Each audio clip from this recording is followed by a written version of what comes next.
Hey guys, welcome to another episode with me, Shashank Udupa. And in this episode, we're going to talk about something that most of us have an issue with, and that is how to read a quarterly report or how to read these, financial reports that companies keep coming out with. Now, we know that this is quarter seasons, right? Quarterly results season where a lot of people are coming out with their results. Many companies have already come out with their results. Most of the companies are still left to come out with their results. So, wo aayega abhi thoda din mein, it'll come in a few days. And most of these stocks you might own as well.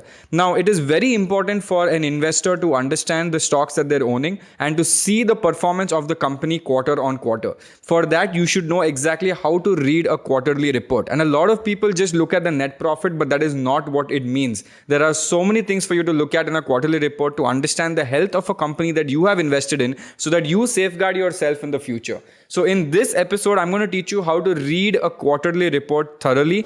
I'm going to tell you some different points that are required to look at in a quarterly result. After that, you know that there are different type of industries in India. There are different type of sectors, and each of them have different type of reporting standards as well. So we're going to look at in another segment, we're going to look at the different type of sectors that are there and how their quarterly results are different from other companies and how you can read them and how to understand this. So this is going to be a value-packed episode.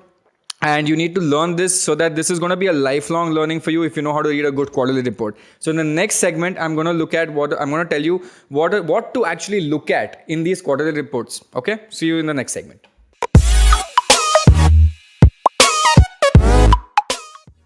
Now, the first thing that we're going to look at in a quarterly report, as soon as you open a quarterly report and you go to the profit and loss statement, the first thing that you need to look at is something known as a top line growth.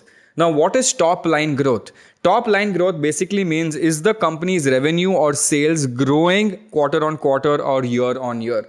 That is why it is called top line growth, because the first thing that you see in a profit and loss report is sales or revenue from operations. So that is what you see on top. So that is why it's called the top line. Now, why is top line growth so important? Because the company that you're investing your hard-earned money into, it needs to grow year on year, quarter on quarter. Growth hona chahiye. It has to keep growing. If it doesn't grow, that means it's going to be an issue, because then your share price will not grow if the company is not growing. So you need to see whether the sales of a company is growing quarter on quarter or year on year, and that comes with the top line growth. So in top line growth is very important. Now, there's two things to look at in a top line growth. Okay, now how can a top line grow? Either me as a company starts getting more clients. Okay, so I do more sales. And if I do more sales, obviously it comes in a top line growth. Obviously my revenues will be more. Or the second option is I have not increased any of my clients. My clients are still the same, but I have increased my pricing for each of the client. Okay, so that becomes a price growth. It is not a volume growth, but it is a price growth. So there are two things to look at. If a company has grown, has it added new people has it added new clients, or is it expanding its base, or is it the same base and it's just expanded its pricing? So these are two things you need to look at when it comes to top line growth. Now, the second thing that we will look at is something known as profit growth. And this is almost like the bottom line. This is profit growth. Now, when it comes to quarterly results, net profits, okay, or net profit after tax as they call it, or they even call it profit after tax. You will see it as PAT, okay. Now, these two things are very important when it comes to quarterly results.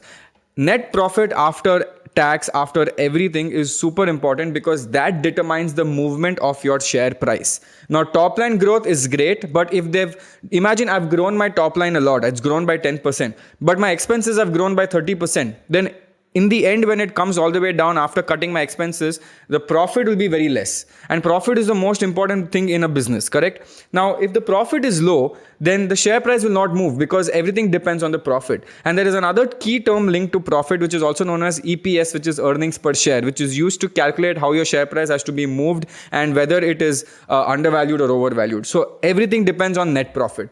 Now, there's another thing also. Sometimes we see this thing in the market, and you guys must have seen it very recently, that the company comes out and delivers amazing result and the share price goes down by 4-5%. And you're like, result was good, but why did the share price go down? I'm so confused. The reason why this is the case is because in the industry, there is something known as investor or analyst estimates. Okay, so all these analysts from different financial institutions, look at a company and say, you know what, this particular company needs to go up by 10% and the revenue has to be approximately so much is what we're predicting. Now, if the company finally results come out, but the revenue is not the same as what the analyst of the entire industry predicted, then the share price is a disappointment and everything goes down again. This is why we see that in some companies they give out an amazing result, but misses street estimates, you'll see a news and the share price goes down. What I would say is it's okay, it's completely fine. If a company is giving good fundamentals, if a company is giving good top line growth, good bottom line growth, your earnings per share is increasing, then you should not be worried, because we are here for the long term and we always do long term investing as opposed to short term investing. Okay, so understand that. Now, that is why profit growth is extremely, extremely important. Now, the next thing that we will look at is something known as quality of earnings. Now, what is quality of earnings? When we talk about quarter on quarter result, or sometimes when you even look at year on year result, it is very important to check in this earnings report that did the profits of this company rise or fall because of something else. Okay, so remember I spoke about volume and pricing in the first segment. What if the price of the entire price of the revenues has gone up because maybe the commodity that it is dealing with went up for some reason?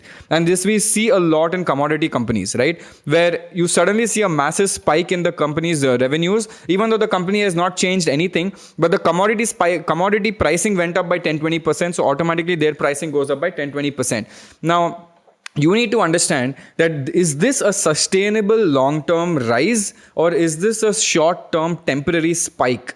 That is something you need to really understand. Because if you think that this is a short-term spike, you should not get too excited and invest more. Because if it's a short-term spike, then it will come down after the spike gets over. But if you think, no, this company has improved its manufacturing capabilities and this is a long-term thing where the volume is increasing and the price is also increasing, then I want to invest, that becomes an informed decision maker.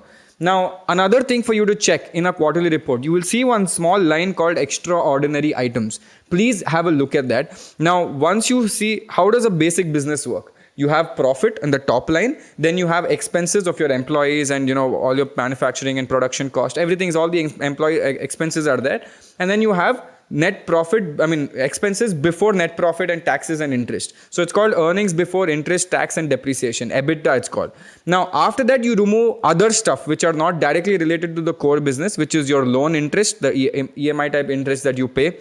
Then you have to remove taxes, and over there is something known as extraordinary items. Now, these are one-off items that come only for that quarter, and it is just an appropriation that happens. Sometimes you might have sold a particular plant or you write off something. It's an extraordinary thing that is only there for one time. But what happens here, if an extraordinary thing comes up there, okay, right before this, what happens is it shows that your profit is very big. Suddenly it shows your net profit is very big. You need to understand that this is only because of that extraordinary item, and ye ek hi baar hua hai, this is only come once. Next time this won't come. So again, don't get too excited about that and invest at that point. That would be a big mistake that you would do. Now, we've understood what top line growth is. We understood what bottom line is, which is basically your net profit. We've understood what extraordinary items are. Now, there's another important metric for you to understand, which is known as operating profit and operating profit margin.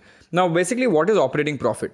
Operating profit is basically all your revenue that comes and your business related expenses is called operating profit. Any profit that has come before depreciation, before interest, before tax is considered as operating profit. Now, operating profit basically tells you whether the business is running good and they can actually sustain their entire business with the revenues that they make and the expenses that they have to give out. Now, operating profit margin basically is very simple. It basically means it's operating profit divided by your entire total revenue. So that is what it is. Now, if a company is showing good operating profit growth or good operating profit margin growth, that means the company is a good company giving good business practices, and it is improving constantly because the number of revenue would be growing, and that means the expenses is not growing as the same as revenue. So it is considered very good for the company. Now, the next thing you need to look at, okay, now this is a very common question that a lot of people ask. Do we compare year on year or do we compare quarter on quarter? What do we actually look at? Now, very important question, because a lot of stocks are seasonal.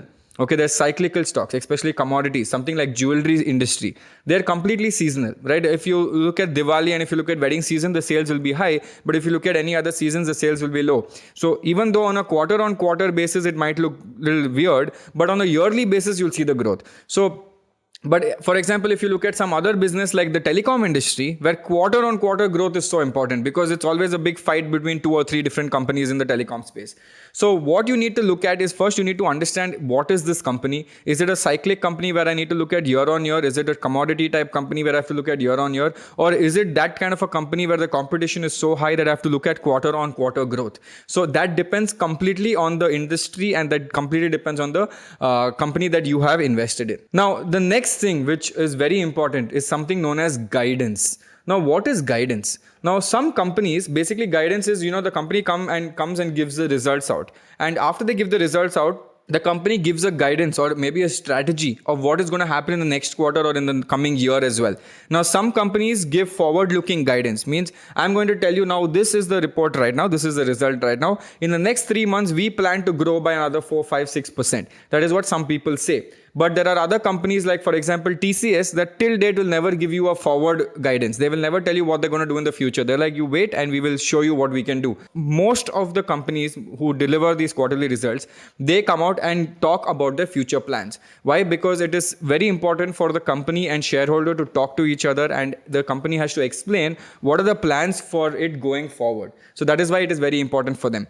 Now, you need to look at guidance very closely. Okay, don't take it as the whole truth, because if a founder of a company comes and says next quarter we will grow by 50%, doesn't mean you believe it and just invest all your money. Don't do that. It is only to understand what strategy this guy is trying to do, what strategy this company is trying to employ, and will it work or will it not work. Ideally, it is good to understand the previous guidance that the company has given and see if he's followed this guidance, because a lot of times you can predict something but it might not go your way. So you need to look at it from that perspective and see that, okay, you know what, even though the company founder is saying it might grow by 20%, I'm going to be realistic about it and I'm going to see whether it's good or bad. That's what you need to do.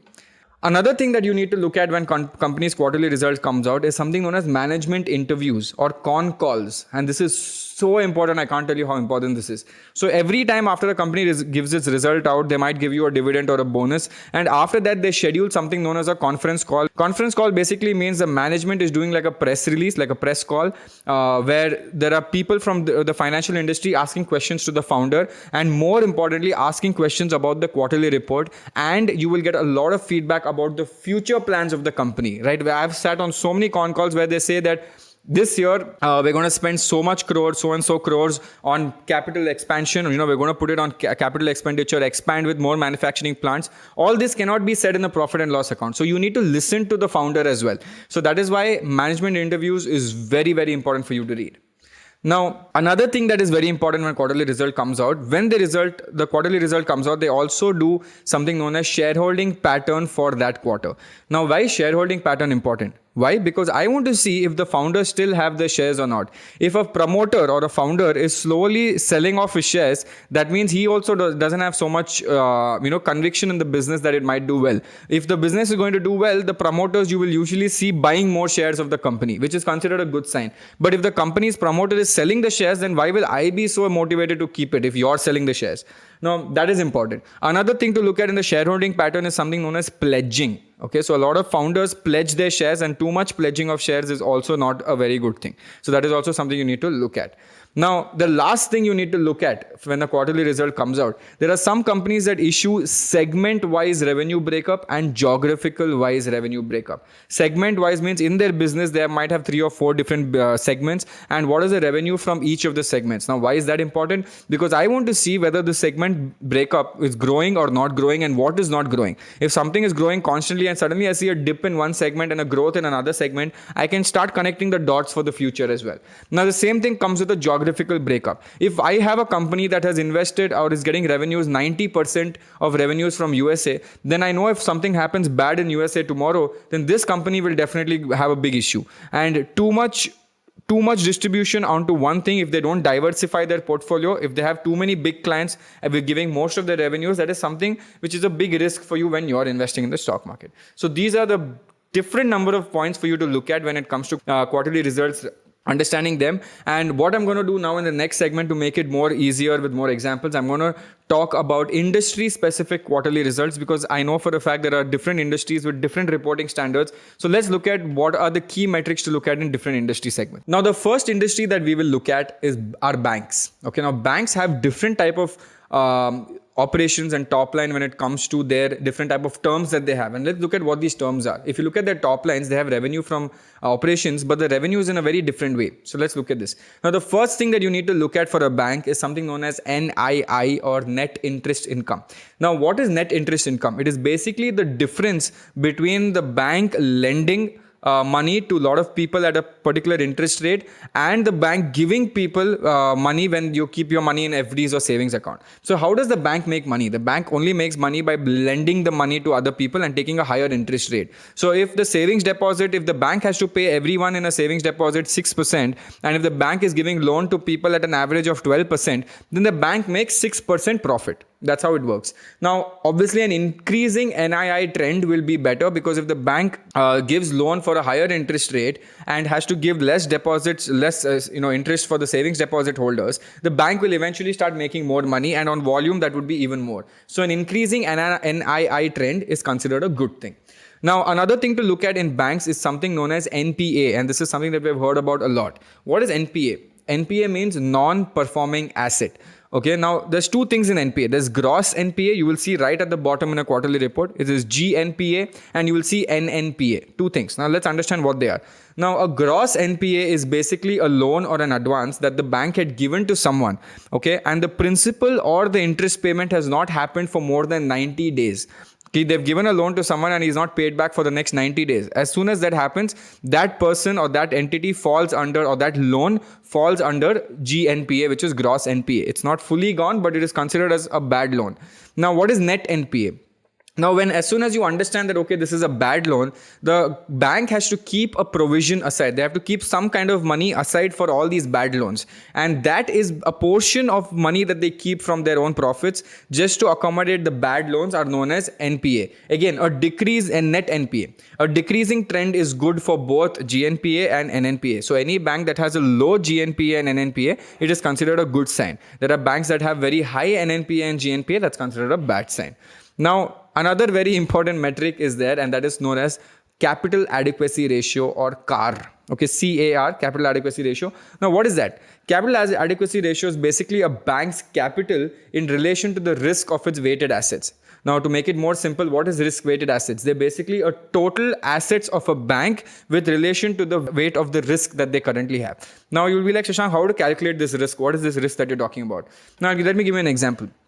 You and me both know that unsecured loans, okay, with no guarantee and no asset attached to it, unsecured loans are more risky than secured loans, okay, which in turn would be more riskier than keeping cash in hand or government securities. So obviously unsecured loan is very risky, so that is the weight. And if if they have a lot of collateral based loans, it is considered a good thing. Now, what happens is if this ratio, it all depends on this ratio, provision amount is kept on this ratio. The ratio indicates basically how much capital a bank must keep aside in reserve in order to reduce the risk of the bank completely going bankrupt or completely becoming insolvent. So the bank has to keep a separate. So that is why it is very important that the bank gives out loan to good people, because if they give it out to bad people, they have to accommodate all this in a reserve pool so that they don't go bankrupt tomorrow. So this is how banking companies work. Now, the next thing, let's look at insurance companies. Now, insurance companies also, they're slightly different because they don't work on income. They work on something known as premiums. So there are two things to look at when it comes to insurance companies. Everything else is the same, but the two different things are known as gross premium and net premium.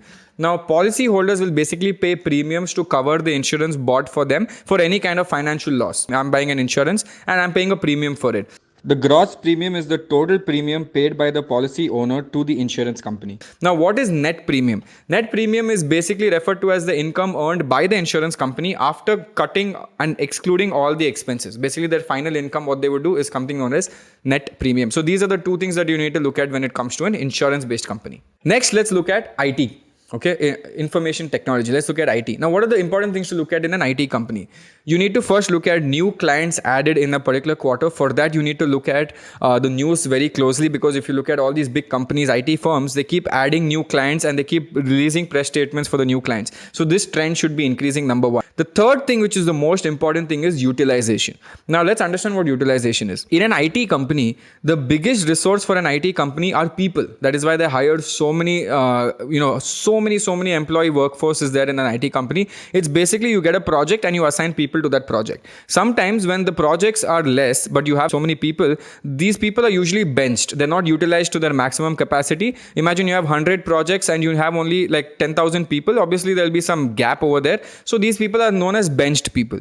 But if the benched people are less compared to the number of people on the workforce and actually working hard, that means the revenue for the utilization for this company of employees is high. That means the revenue potential also increases. So the utilization of this company should be good, because if more people are sitting idle, you won't make a lot of money. But if more people are working, you will make a lot of money. That is how IT industry works. Now, the next industry that we will look at is infrastructure. Now, infrastructure is quite simple. There's only two things to look at, very important. One is the order book or the order inflows, because every time the infrastructure company has to bag these big government orders or big projects that they have to keep bagging. And bagging basically means, they get this order. And that is something that again comes in the news. So you need to keep a track of, if you're in an infra company invested there, you need to keep a track of the new orders that are being secured by this company. And usually you see a price movement when they get a new order.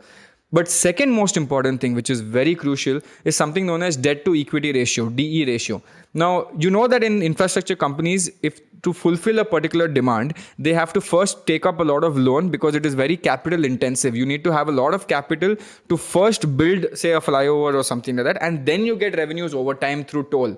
So one must keep a track of how the debt to equity ratio looks like. So please keep an eye out on how debt to equity ratio works. Now, the next thing we will look at another industry, which is the telecommunication industry. Okay, and there are only a few players in the telecom industry right now, but here there are two major things to look at apart from their revenue, and that is ARPU, the first one, which is known as average revenue per user. Average revenue per user, basically, as the term suggests, it is an important indicator because it talks about how much revenue the company is making on an average per user. So if I'm a user of, say, a particular company, what is the revenue of me plus you plus all the subscriber base, and they put an average to it. So that basically comes up with the total revenue they make and the number of users they have.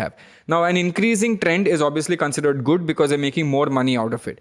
Now, the second thing that you need to look at is obviously the total subscriber base, right? A company needs to have more people on their telecom service. Obviously, they'll make more money with the average revenue per user growing. So ideally, it should be a mix of two, because the volume should be there from the number of total subscriber base, and your ARPU should be good. And if both of them are increasing, that means the company is doing really well. It's no point having a good ARPU but no consumers using your platform. So that is something that would be slightly sad. So that's how you look at telecommunication industry. Now, the last thing that we would look at is the pharmaceutical industry. Now, there are some things in the pharmaceutical industry, and we did this in the episode where we spoke about the pharmaceutical sector, and that is we need to track their NDA and ANDA. Now, we spoke about what NDAs and ANDAs are. NDA is basically something that you need to file with the FDA, okay, where you have 4 phases of clinical trials, and then you have to file it with the FDA. A new drug application, it is called, and it is a complete document that talks about all the 4 stages of clinical trials that you do, and you must request approval from the Food and Drug Administration in US, which is the FDA, to issue and market a new drug. The cost and price of this drug is obviously more compared to an ANDA, and if you know what ANDA is, it is abbreviated new drug application, and this is mostly in the generic drug segment, which we spoke about all this in the pharmaceutical video. You can go check that out after this. And that is basically to review a generic drug again given to the FDA. Now, after approvals, both these drugs start getting approved, and then they come into the market, and then they can start selling this out as well. So obviously for pharmaceutical companies, it's very important to track how many new drugs are coming out. Have they filed a lot of patents for NDAs, or have they filed a lot of approvals for ANDAs? And we need to look at how many ANDAs have they submitted, or how many NDAs that have submitted.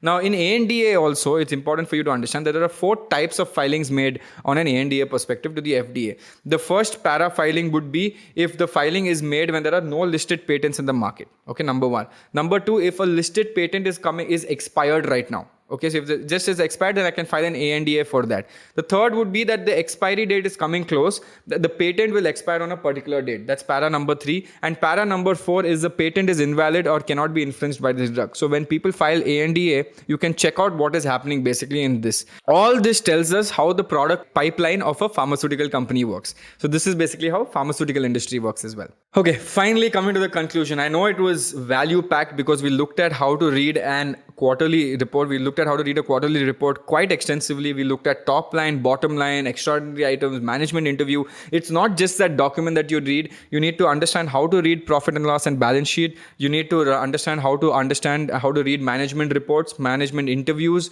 You need to read a lot of things with respect to, say, shareholding pattern and how they're pledging and not pledging. Then you have to keep track of all the companies in the stock market with respect to their new orders that they're getting, or if they're talking about some new clients that they're getting. So you see, so many things are important for you to understand when the quarterly result comes out, or this earnings season that they call it, because that will determine whether you keep a particular share for a long period of time. And it is always beneficial to be a knowledgeable investor than just being a random investor, not with zero knowledge investing in the stock market. So as I always say, you need to gain as much knowledge as possible before investing. So I hope this episode or this video gave you some knowledge when it comes to quarterly result. And if you like this episode, please like, share, subscribe, and comment below. And yeah, I will see you soon, and I'll keep coming and dropping such value bombs. So this is Shashank Udupi signing off. I'll see you soon. So guys, just a disclaimer, everything that is shown in this video is only for educational purposes. If any stocks or any funds have been mentioned in this video, it is not a recommendation from our end. This entire video has been done only for educational purposes.